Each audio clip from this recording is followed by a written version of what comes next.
Hey guys, I'm JC and today we're playing the Big Bomb deck led by Maelstrom Wanderer. This deck aims to ramp hard, cast Maelstrom Wanderer and then cheat some of the biggest spells into play that Tymna has to offer. If this deck really appeals to you, then make sure to stop by the channel where we have a deck tech discussing all of the included cards as well as the overall strategy. Let's see just how much value Maelstrom Wanderer can provide.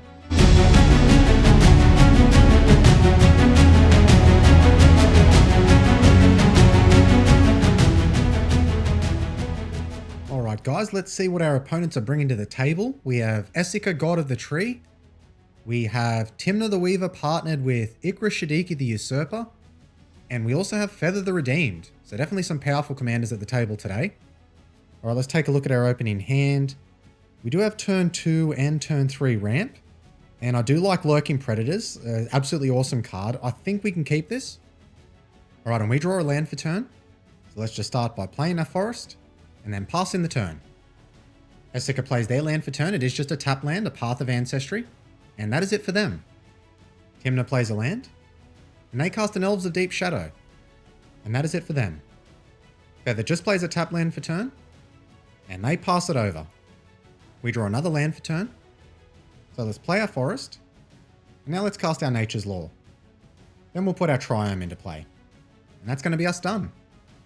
Esika plays a land. And now they cast a Rampant Growth. They put an island into play, and that is it for their turn. Tymna plays a land. And now they cast a Talisman of Resilience. And they pass it over. Feather plays a land. And now they cast Fighter Class. When at ETB, search your library for an equipment card, reveal it, put it into your hand, then shuffle. You can pay 3 to level it up, so equip abilities cost 2 less to activate. And then for 5, whenever a creature you control attacks, up to 1 target creature blocks this combat if able. They find themselves a Swiftfoot Boots. We get Feather right into the action, and that is it for them. We draw a Circuitous Route. Okay, that's actually perfect to curve into here. So we'll play our Crag Crown Pathway. Now let's cast our Circuitous Route. We'll put an island and a forest into play. And that's going to be us done. Esika starts their turn by casting Cultivate. So a lot of the players at the table just ramping at the moment. Hopefully we'll get the bigger payoff for our ramp. But you never know what to expect from an Esika deck. I really don't know if they plan on casting the Prismatic Bridge and cheating things into play. So they may have some bombs themselves. Now they put a land into play. It does come in tapped, however. And that is it for the Esika player. And it looks like we have them disconnect, unfortunately. So we move straight to the Feather player's turn. They cast a Swiftfoot Boots. Now they crack their fetch land straight away. They put a land into play. And that is it for their turn. We draw a land for turn.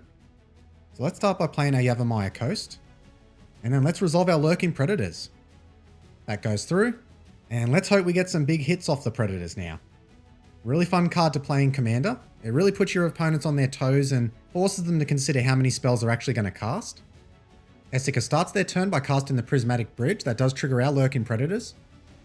And we get an Apex Devastator, so we don't normally want to cheat that into play, but I guess it is a 10-10 on the board. Prismatic Bridge says at the beginning of your upkeep, reveal cards from the top of your library until you reveal a creature or planeswalker card. Put that card onto the battlefield and the rest on the bottom of your library in a random order. And that is it for their turn. Feather plays a land, a Reliquary Tower, so now they have no maximum hand size. And now they cast their commander, Feather the Redeemed. That triggers our Lurking Predators. We get a Beanstalk Giant. So decent hits so far. At least we got some big beaters on board.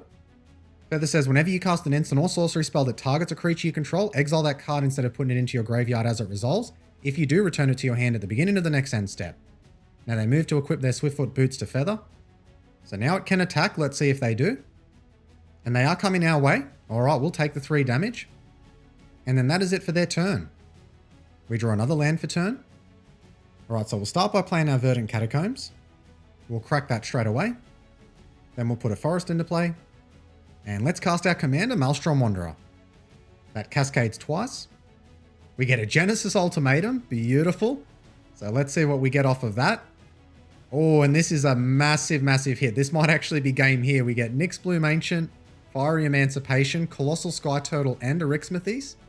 The Fiery Emancipation alone is probably going to be enough to get the job done.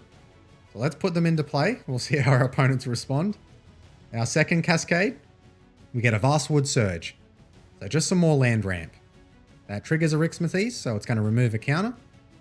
We'll get a mountain and an island. And now our commander resolves. So with our opponents tapped out here, a 10-10 on board, that's going to be at least 30 damage. So I think we're going to pretty much get it done here. Maelstrom Wanderer is also going to be one-shot commander kill. All right, well, let's not mess around. Let's move straight to combat. We'll send Apex Devastator and the Beanstalk over at the Prismatic Bridge player. We'll also send the Colossal Sky Turtle, and then we'll send Maelstrom Wanderer and Nyx Bloom Ancient towards the Feather player. And that is the game done there, guys. All right, let's go to the review and discuss what happened. Well, I don't really have much to say about this game. We ramped hard, we resolved the lurking predators, which helped to cheat some big creatures into play, and then we cast our commander, which helped us cheat even more spells into play, which won us the game. As nearly every game on this channel has demonstrated, Maelstrom Wanderer is a powerful commander even without fast mana or tutors. When I took this deck to CommandFest this year, by the time the weekend was done, it went 9 for 9, which I couldn't believe myself. So whenever I see a player asking which commander they should run if they want to play big, dumb, and powerful creatures, I always point them towards Maelstrom Wanderer. This is the timmiest deck you can play that can not only keep up with some of the most powerful commanders in the casual format, but does so while still playing Timmy cards. Well, that's it for today's video. Maelstrom Wanderer has long been one of my favourite commanders because not much else feels as good as casting multiple big and powerful spells. So even though it was short-lived in today's video, I hope you enjoyed seeing it anyway. Until next time, guys.